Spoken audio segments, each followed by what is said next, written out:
Alors c'est parti pour cette session où on va voir ce que c'est que props, c'est-à-dire les propriétés.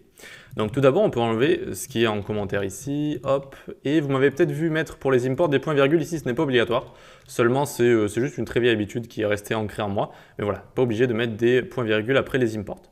Donc ici il faut savoir qu'on a app qui va être un composant parent par rapport à titre qui va être l'enfant de app. Pourquoi? Parce que ici, donc, on a créé notre composant titre et on est venu l'importer dans notre app et on l'utilise dans notre app ici.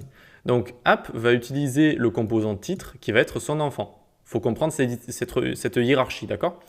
Et donc vu que c'est le parent, on va pouvoir passer ici à notre composant des propriétés. Tout d'abord, je voulais vous montrer qu'on peut mettre autant de composants qu'on veut ici. Si on en met 4, voilà, il va y avoir 4 fois du coup le composant. Ok, on peut le réutiliser à notre guise. Comment j'ai fait pour dupliquer comme ça? Vous cliquez sur la ligne que vous voulez dupliquer, vous faites Maj Alt et bouton flèche directionnelle du bas ou du haut et ça va vous dupliquer tout ça. Donc on va s'en garder 3, je pense que ça suffit.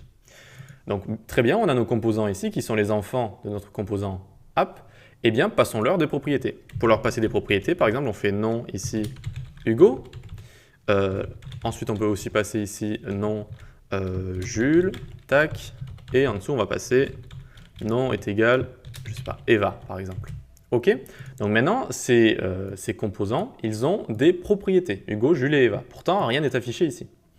Eh bien, on va aller dans titre ici, hop, on va aller en dessous, on va ouvrir les accolades car on veut faire une expression avec JSX, d'accord? Donc une expression JavaScript. Et donc ici, on fait 10 pour faire une référence. Référence à quoi? Aux props, aux propriétés, d'accord? Props, ça veut dire propriété. Et en dessous, on va prendre du coup le nom à chaque fois. Et donc à chaque fois, pour chacun de nos composants, on aura le titre, puis la propriété. Alors je vais grossir un petit peu peut-être, voilà. Le titre avec à chaque fois la propriété. Ok, pas plus dur que ça, on peut passer des propriétés à nos enfants. Vous allez voir que ça va aller plus loin que ça, hein. J'essaye de vous rendre la chose facile au début. Et donc, qu'est-ce qu'on peut faire également avec nos composants? On peut écrire des éléments dedans. Regardez, hop, voilà, donc là, on a un composant dans lequel on peut écrire, et on va faire par exemple un Hello World ici. Tac. Ensuite, on va aller dans notre titre, on va aller en dessous, et là, on va faire un 10. Alors, hop, des fois, ça fait ça. C'est un raccourci pour une lifecycle méthode, mais là, ça ne nous intéresse pas. Et là, on va faire 10.props.children. D'accord? Donc, children, ici, vous voyez qu'on va avoir ici notre composant avec Hugo, la propriété associée hop, à notre premier composant. En dessous, on va avoir notre deuxième composant avec Jules, la propriété qui lui est associée, mais on va aussi avoir Hello World. Hello World, en fait, quand on met des éléments comme ça dans nos composants, ça va être appelé les children ici, d'accord? Ça va être les enfants de ce composant, d'accord? Et donc, on peut aussi les utiliser comme ça en faisant 10.prop.children, d'accord? Ça va être les enfants, si vous voulez, le contenu à l'intérieur.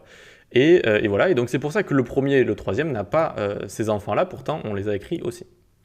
Ok pour ça? Bah écoutez, on va pouvoir maintenant passer à la session suivante où on va voir ce que c'est que state, cet objet qui va nous permettre de manipuler des données. Et vous allez voir comment il est lié aussi cet objet avec les props. Allez, à tout de suite.